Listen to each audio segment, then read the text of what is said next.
Peristiwa maga ini terjadi 9 bulan setelah Pertapa Gotama mencapai pencerahan sempurna menjadi Buddha.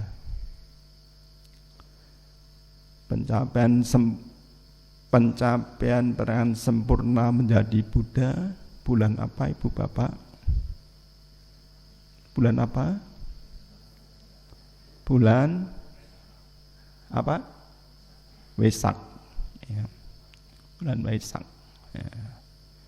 Nah, jadi Pertapa Gotama menjadi Buddha itu di bulan Wesak yang jatuh antara di kalender Masehi antara bulan Mei hingga Juni.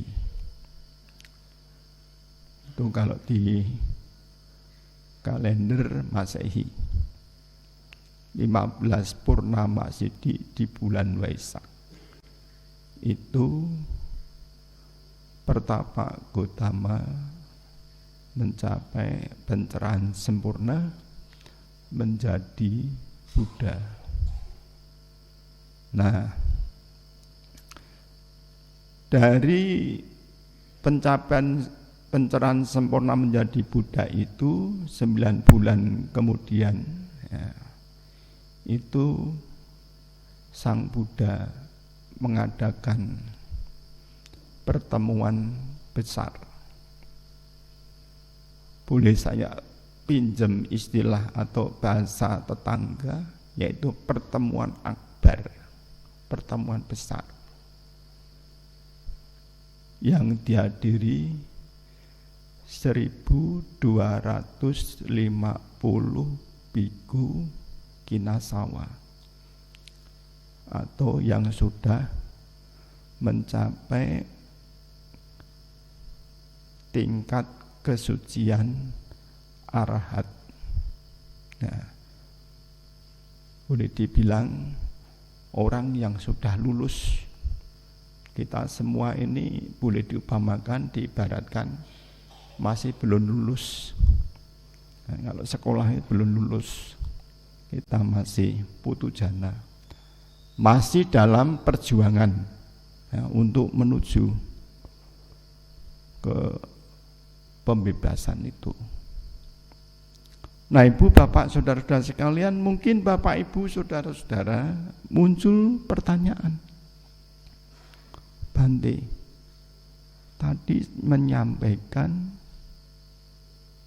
9 bulan setelah mencapai pencerahan sempurna, kok sudah ada arahat sejumlah berapa tadi? 1250 biku. Dari mana saja itu? Nah, coba Bapak, Ibu, Saudara-saudara, adik-adik, kita ajak untuk kembali mengingat sejarah perjalanan Guru Agung Buddha, sejarah singkat. 1250 orang biku itu juga tidak termasuk 5 pertapa yang mencapai mendengarkan khotbah pertama, tidak termasuk. Juga tidak termasuk Biku Yasa dan teman-temannya. Tapi 1250 orang biku ini pada saat itu Sang Buddha setelah mencapai pencerahan sempurna, memutar roda dhamma, kemudian bertemu dengan Yasa, yang kemudian Pangeran Yasa menjadi biku yang diikuti oleh sahabat-sahabatnya. Sang Buddha setelah itu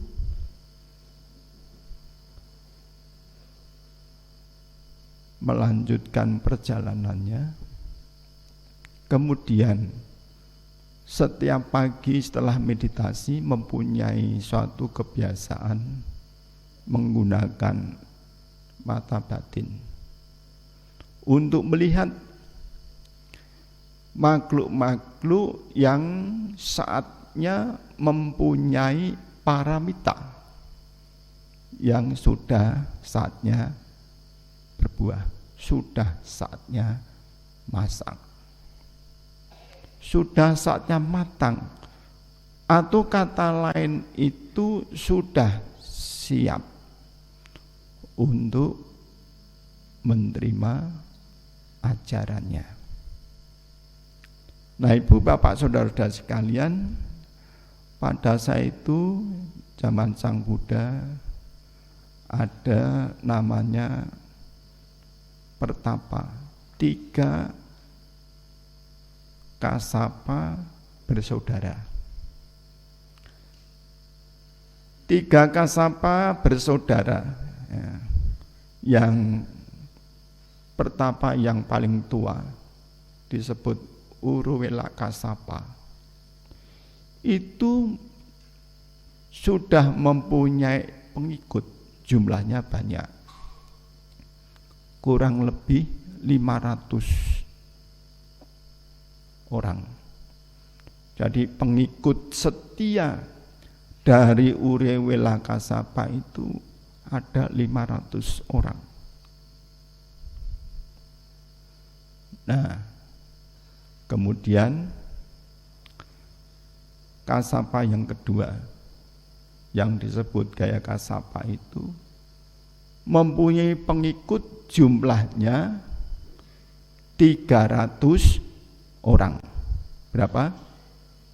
300 orang.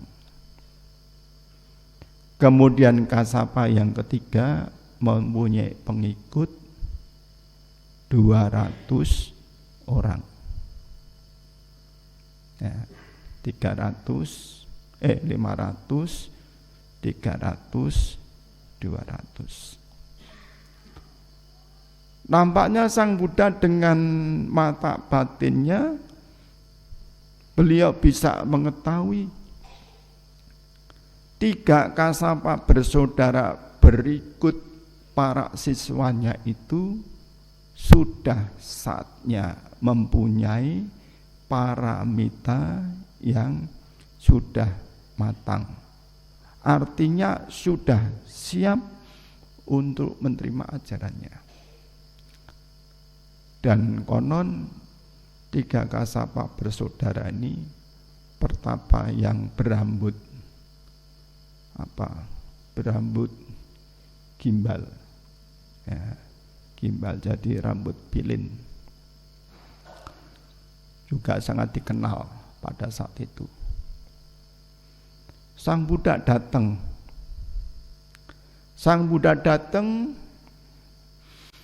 tidak langsung untuk menyampaikan ajarannya, tapi Sang Buddha meminta izin, boleh dibilang sedang bertamu, numpang untuk bermalam. Nah, dikasih tempat, tapi tempatnya itu di mana? Tempat itu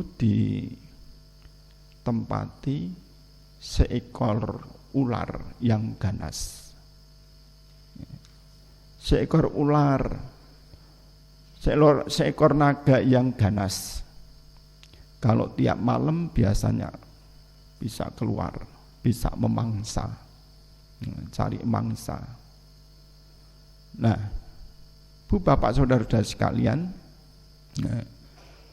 pada saat itu Sang Buddha diberi tempat untuk bermalam di tempat yang boleh dibilang itu cukup berbahaya. Tapi bagi Sang Buddha itu bukan sesuatu yang membahayakan, karena Sang Buddha mempunyai kesaktian, mempunyai kekuatan batin yang tidak dimiliki oleh manusia pada umumnya, bahkan tidak dimiliki oleh para dewa Gandapa atau makhluk-makhluk yang lain, kekuatan kesaktiannya itu. Nah, ibu bapak saudara-saudara sekalian, pada saat itu pertapa Urwela Kasapa, dia berpikir, paling nanti pertapa Gotama itu menjadi santapan empuk, bisa dimangsa oleh seekor ular yang berbisa itu. Besok tinggal bangkainya saja.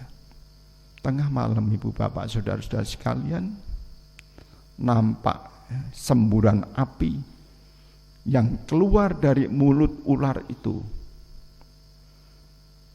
Namun Sang Buddha bisa menaklukkan ular itu.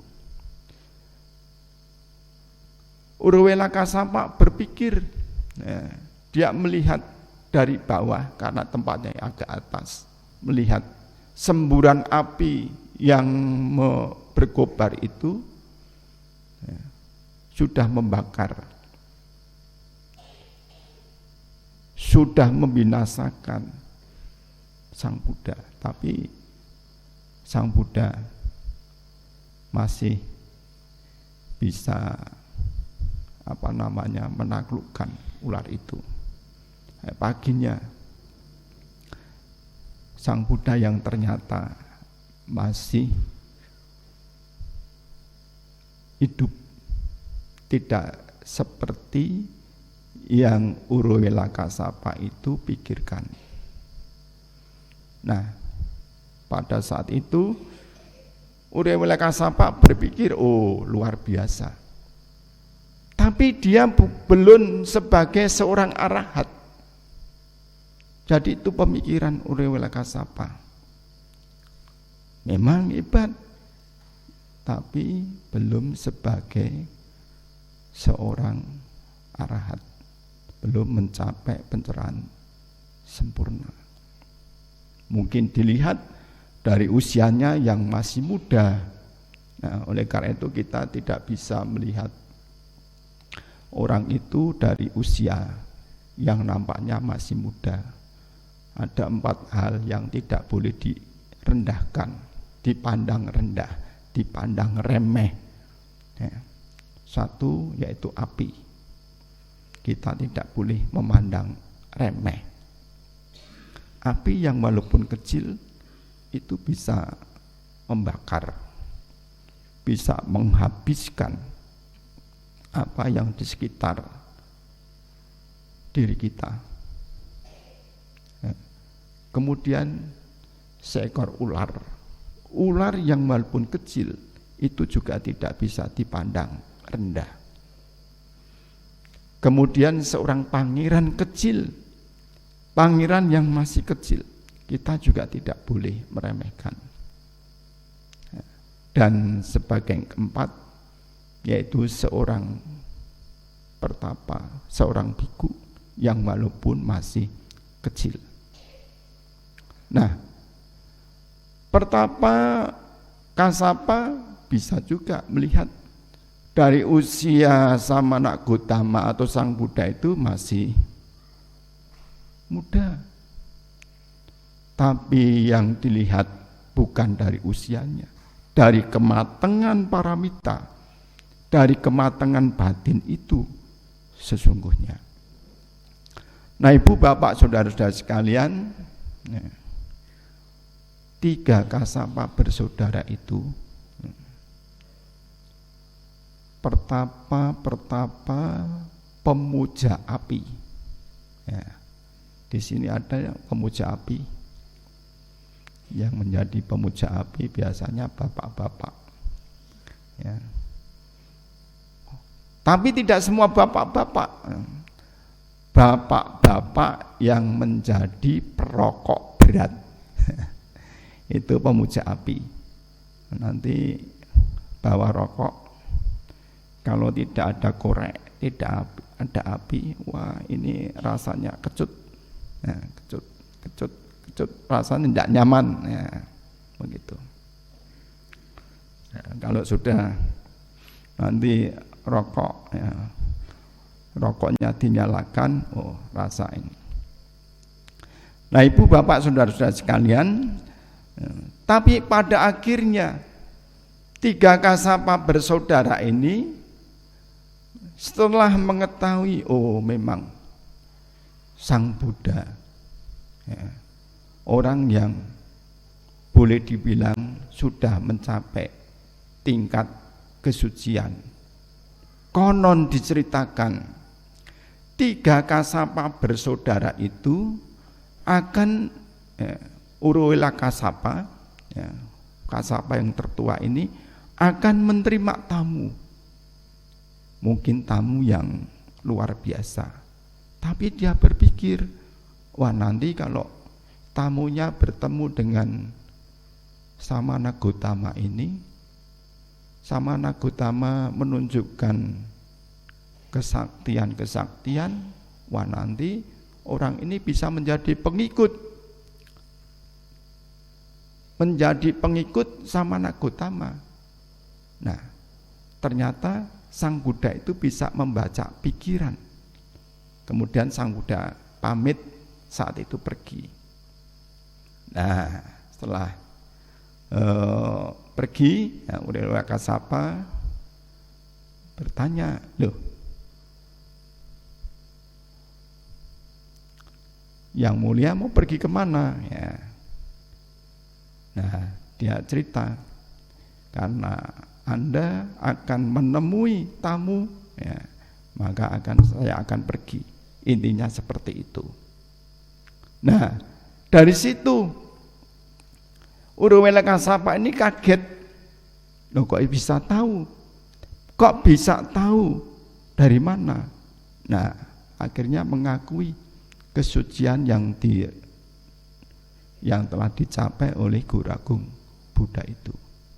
Nah, ibu bapak saudara-saudara sekalian, kemudian dari sanalah Uruwela Kasapa ini menyatakan untuk menjadi pengikut Guru Agung Buddha yang diikuti 500 orang murid-muridnya.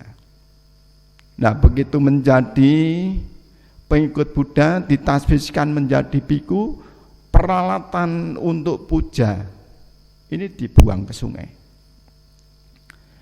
Gaya Kasapa, Nadi Kasapa yang melihat peralatan-peralatan itu pada keli, kentir, dibuang di sungai, ya, ke bawah arus, melihat, loh, kok peralatan-peralatan puja ini dibuang semua?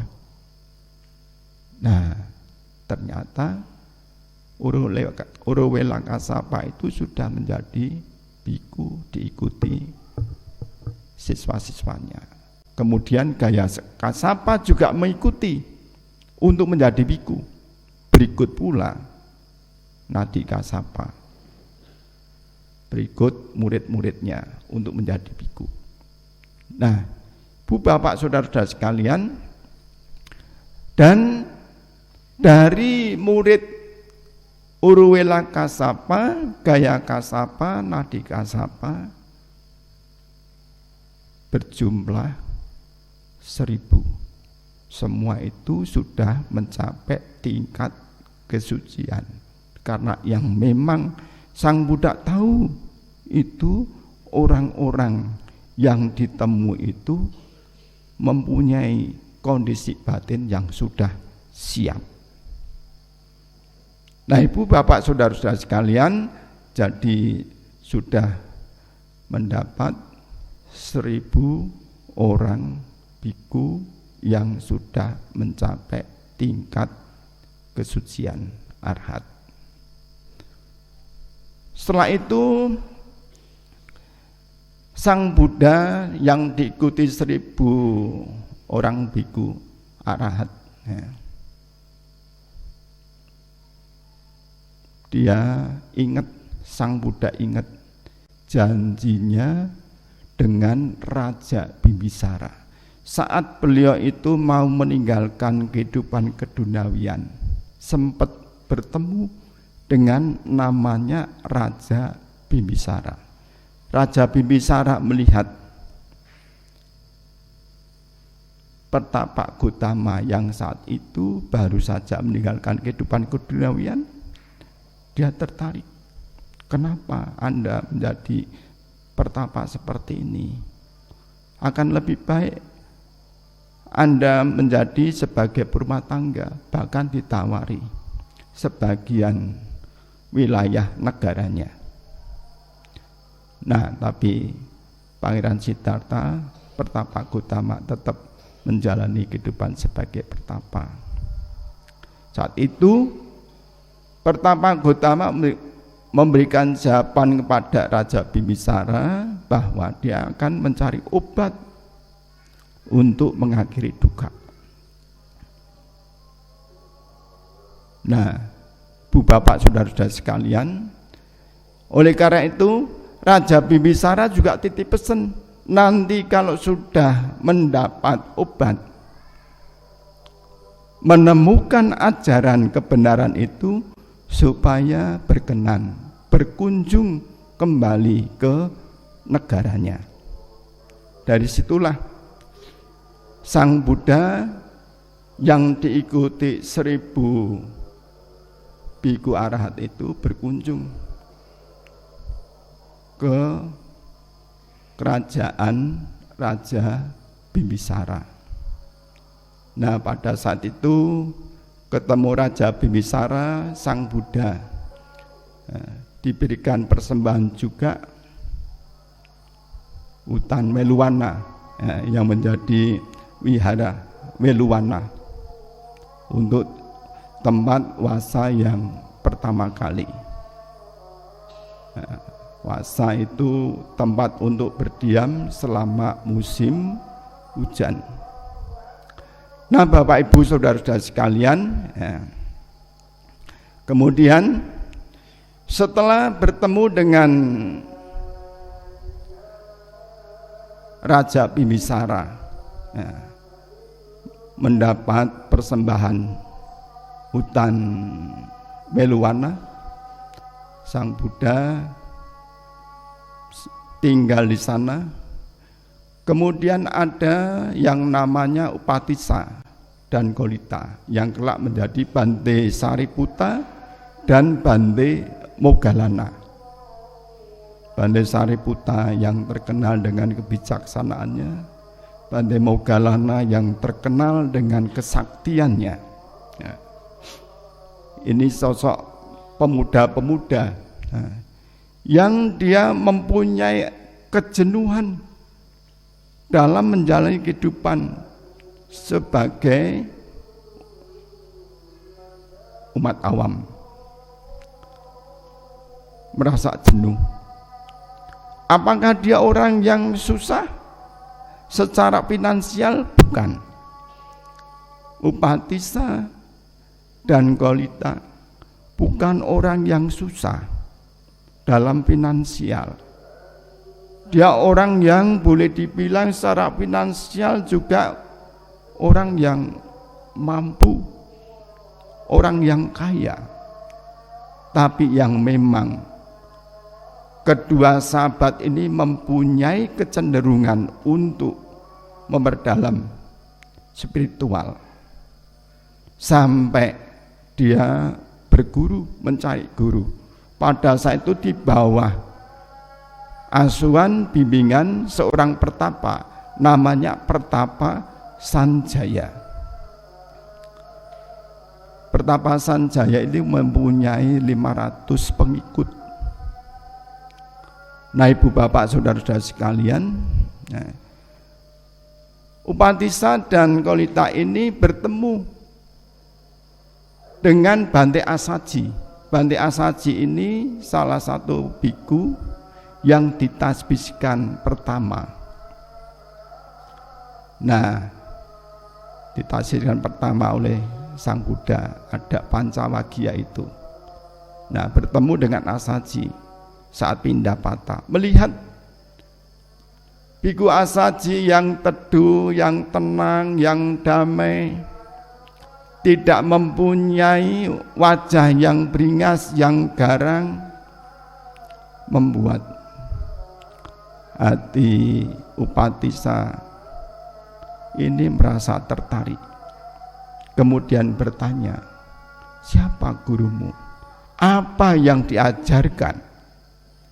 Nah, kurang lebih pertanyaan seperti itu. Sampaikan Bante Asaji, gurunya adalah Sang Buddha. Apa yang diajarkan? Yang diajarkan adalah segala sesuatu muncul karena ada sebabnya, dan sebab itu sudah diketahui oleh Sang Buddha.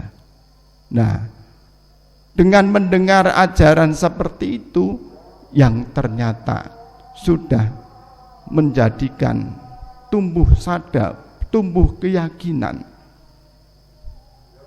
Nah, kemudian Patisa ini merasa puas dan mengharapkan bisa bertemu dengan Sang Buddha. Tapi dia sebelumnya juga mengabarkan kepada sahabatnya, yaitu Goliya. Dikasih tahu bahwa ada ajaran yang luhur, ajaran Dharma yang mulia.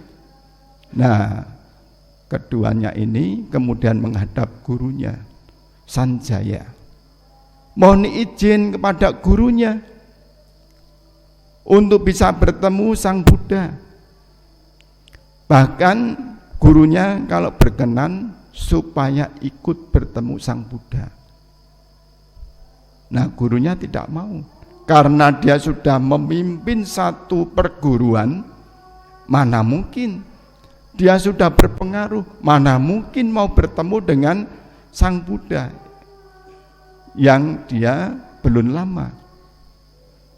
Nah, ibu bapak saudara-saudara sekalian, kemudian sebagian besar pada saat itu mengikuti Upatisa dan Goliya untuk menuju Sang Buddha. 500 orang itu. Saat mereka berangkat pergi menuju Sang Buddha, melihat murid-muridnya, Sanjaya melihat murid-muridnya di tempat perguruannya menjadi sepi. Sanjaya muntah darah, kaget, muntah darah. Nah, kemudian pada saat perjalanan yang ternyata 250 orang itu masih setia kembali, 250 lainnya ini tetap melangsungkan perjalanan bersama-sama menghadap Sang Buddha untuk ditasbihkan menjadi biku. Nah, ibu bapak saudara-saudara sekalian, dari 1.250 orang biku tadi, 1.000 orang itu dari 3 Kasapa bersaudara berikut murid-muridnya, dan 250 biku itu teman-teman dari Upatisa dan Golita yang kelak menjadi Bante Sariputta dan Moggallana. Nah, ini merupakan orang-orang yang luar biasa. Dikatakan orang yang luar biasa karena batinnya itu sudah tidak terkotori. Tidak ada pengotor-pengotor batin. Kalau kita ini kan masih banyak pengotor batin. Bapak Ibu masih suka marah? Masih suka marah enggak? Masih suka marah. Marah itu jelek atau baik? Jelek atau baik? Nah, dikatakan jelek, kenapa masih suka marah? Nah. Bapak Ibu masih suka benci? Kadang-kadang masih muncul kebencian, kejengkelan? Masih. Benci, jengkel itu baik atau buruk? Buruk. Nah, Kalau buruk itu ya boleh dibilang itu jelek. Ya. Masih punya keserakahan? Masih. Nah, keserakahan ini baik atau buruk? Buruk juga. Nah, ibu bapak saudara-saudara sekalian, kalau kita ini masih boleh dibilang mempunyai pengotor batin. Tetapi juga Anda semua termasuk orang-orang yang hebat. Mengapa saya katakan hebat? Karena Bapak Ibu saudara-saudara sekalian masih mau berusaha untuk datang ke wihara, mendengarkan khotbah dhamma, uraian dhamma, belajar dhamma, praktek dhamma. Tujuannya apa? Untuk mengikis pengotor batin. Nah, Bu Bapak Saudara-saudara sekalian, 1250 biku yang kumpul pada saat peristiwa Magga di hadapan Sang Buddha merupakan orang-orang yang terberkahi, orang yang luar biasa. Ya. Dan dalam catatan peristiwa Magga berkumpulnya 1250 orang biku zaman Sang Buddha Gotama hanya terjadi satu kali. Nah, Bu Bapak Saudara-saudara sekalian, mereka diupasampada oleh Sang Buddha sendiri. Mereka tanpa janjian, tanpa kesepakatan, datang pada waktu yang sama. Kadang-kadang kita ini sudah janjian, sudah kesepakatan, tapi waktunya juga belenjani. Belenjani apa?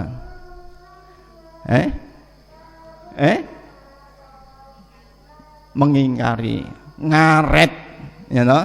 Ngaret. Janjine jam piro, tekone jam piro. Nah, Ibu Bapak Saudara-saudara kalian, lantas apa yang Sang Buddha ajarkan pada saat itu? Sang Buddha mengadakan Wisudi Uposatha dan mengajarkan Owada Pati Mokka. Sebagaimana tadi saya mengambil satu bait ajaran Owada Pati Mokka yang menjadi saripati ajaran Sang Buddha. Ajaran Sang Buddha itu kalau ditulis di dalam kitab suci Tipitaka menjadi berjilid-jilid, 39 jilid ya. Bukunya segini-segini. Tapi kalau diringkas apa yang diajarkan Sang Buddha itu hanya menjadi 3 bait.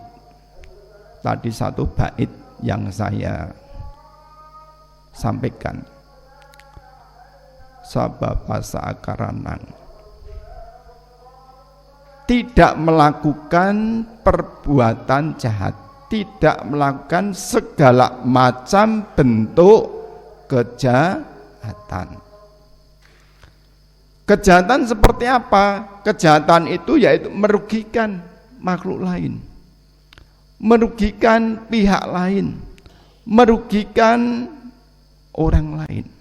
Sesuatu yang bisa merugikan orang lain, merampas orang lain, milik orang lain, itu merupakan kejahatan. Merampas kehidupan makhluk lain. Nah, itu merupakan perbuatan jahat. Tidak melakukan segala macam bentuk kejahatan. Ada yang dilakukan oleh tubuh jasmani. Seperti apa? Seperti halnya melakukan praktek pembunuhan makhluk hidup atau merampas kehidupan makhluk lain. Nah, itu termasuk perbuatan yang merugikan makhluk lain. Mengambil barang yang tidak berikan, mencuri, mencopet, ngutil apa ya? Ngutil apa ya? Ya kurang lebihnya sama dengan mencopet. Nah, merampok, itu merupakan perbuatan jahat. Perbuatan asusila itu juga perbuatan jahat, perbuatan yang tidak baik. Minum-minuman keras itu juga perbuatan yang tidak baik. Nah, ucapan berbohong, ucapan kasar, ucapan menyakitkan, berbicara yang ngoyoworo, berbicara yang tidak benar, itu merupakan ucapan yang tidak baik. Di sini kita diajarkan oleh Guru Agung Buddha tidak melakukan segala macam bentuk kejahatan. Ini merupakan anjuran ajakan, anjuran ajakan yang diajarkan Sang Buddha kepada kita semua umat Buddha. Bapak Ibu semua umat Buddha? Semua umat Buddha? Ya. Setuju dengan tadi ajaran tidak melakukan kejahatan tadi? Setuju? Setujunya ya ragu-ragu. Setuju berarti. Karena itu ya memang tidak melakukan kejahatan. Kita berusaha tidak melakukan kejahatan. Tadi di awal puja, Bapak Ibu saudara-saudara sekalian memohon tuntunan sarana Pancasila. Nah, itu untuk mengingat mungkin dalam menjalani kehidupan satu hari tadi kita ada kelalaian, kita lupa, kita tidak sadar melakukan kejahatan-kejahatan. Oleh karena itu kita memperbarui, Bapak Ibu memperbarui tekad, meneguhkan kembali 5 latihan moral atau sila. Nah, saya yakin siapapun, ajaran manapun selalu setuju untuk tidak melakukan segala macam bentuk kejahatan. Dinyatakan jahat kalau sesuatu itu bisa merugikan makhluk lain, juga bisa merugikan diri sendiri, merugikan kedua belah pihak. Yang selanjutnya Ibu Bapak Saudara-saudara sekalian, Guru Agung Buddha mengajarkan tambahkan kebajikan. Tambahkan kebajikan. Tambah ono kebajikan, laksanakan kebajikan. Berbuat baik. Suka berdana, suka memberi, suka membantu, suka menolong. Itu kebaikan-kebaikan. Kita hidup tidak sendiri. Kalau kita hidup di tengah keluarga, anak-anak mempunyai papa, mama. Bagi anak-anak mempunyai kewajiban terhadap orang tua, papa, mama. Melakukan kewajiban anak terhadap orang tua itu termasuk kebajikan. Kita hidup di tengah lingkungan, nah, tidak terlepas dari keberadaan orang lain. Kita juga perlu namanya gotong royong, saling membantu, saling memberi. Membantu sesuatu yang berwujud materi, baik. Tidak bisa mempunyai materi, tidak bisa memberi materi, memberi nasihat, mengingatkan hal-hal yang baik. Itu merupakan kebajikan, tambahkan kebajikan. Sucikan batin atau pikiran. Menyucikan batin atau pikiran tidak cukup merendam di dalam air. Tapi bagaimana kita menyucikan batin atau pikiran dengan kita suka berdiam. Bukan berarti tidak diajak ngomong sama temennya, sama orang lain tidak mau. Tapi kita berdiam dalam artian kita melatih samadhi, meditasi, melihat ke dalam diri. Kadang-kadang orang lebih suka, lebih mudah melihat keluar, melihat kesalahan orang lain, melihat kekurangan orang lain. Begitu bukan? Nggih mboten? Lebih mudah melihat kekurangan orang lain, melihat kesalahan orang lain. Tapi orang jarang mau melihat kekurangan diri sendiri. Kadang-kadang kalau melihat kekurangan diri sendiri justru ditutup-tutupi. Nah, ditutup-tutupi. Karena ditutup-tutupi, ya besok diulangi lagi. Kan tidak ada orang yang melihat. Tidak ada orang yang melihat, dia berpikir seperti itu. Nah, padahal dirinya sendiri itu manusia. Nah, paling tidak kalau kita berpikir buruk, melakukan sesuatu yang tidak baik, paling tidak ada satu orang yang melihat. Siapa? Diri sendiri. Nggih mboten niku? Nggih. Nah, oleh karena itu ibu bapak saudara-saudara sekalian, kalau kita ini bisa melihat kekurangan diri sendiri, kita berusaha memperbaiki.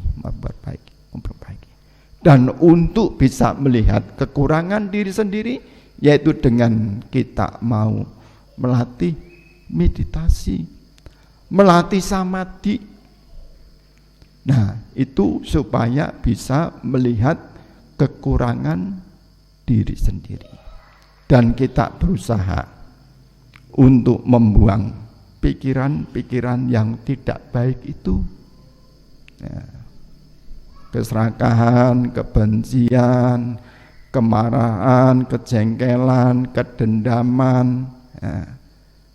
Pengotor-pengotor batin ini yang harus kita jauhkan dari diri kita, supaya kehidupan kita menjadi enteng.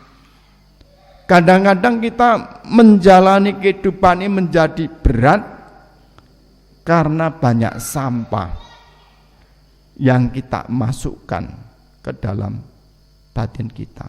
Sampah apa batin? Ya tadi saya sebutkan, kemarahan, kebencian, kejengkelan, keserakahan, itu sampah yang kemana-mana itu kita simpen. Kita bawa kemana-mana. Kemarahan dibawa tidur. Bapak Ibu pernah membawa kemarahan dibawa tidur? Pernah? Nah, kalau kemarahan dibawa tidur tidak bisa tidur itu. Ya toh, batinnya menderita. Pikirannya menderita. Kejengkelan, kebencian juga dibawa tidur. Ya itu juga tidak bisa tidur, menderita batinnya. Kemana-mana dibawa, kemana-mana digendong. Kata Mbak Surip, digendong kemana-mana. Keserakahan, kebencian, kejengkelan, kemarahan digendong kemana-mana. Kasihan kalau ada orang seperti itu, hidupnya tidak bisa bahagia. Nah, oleh karena itu ibu bapak saudara-saudara sekalian, wadah patik muka pada saat itu memang disampaikan Sang Buddha di hadapan 1250 biku kinasawa. Tapi hal itu masih relevan, masih sangat baik untuk kita terapkan dalam kehidupan saat ini, supaya kehidupan kita ini bisa menjadi mulia, kehidupan kita ini menjadi berharga, yaitu kita berusaha untuk menjauhkan diri dari kejahatan, tidak melakukan segala macam bentuk kejahatan, senantiasa menambah kebajikan, menyucikan batin atau pikiran. Ini yang diajarkan oleh Sang Buddha. Ini yang akan bisa menjadikan seseorang menjadi mulia dalam kehidupannya. Seseorang mulia itu bukan karena kelahiran, tetapi seseorang menjadi mulia karena dari perbuatannya, dari pikiran yang dilatih, dari pikiran yang terbebas dari pengotor-pengotor.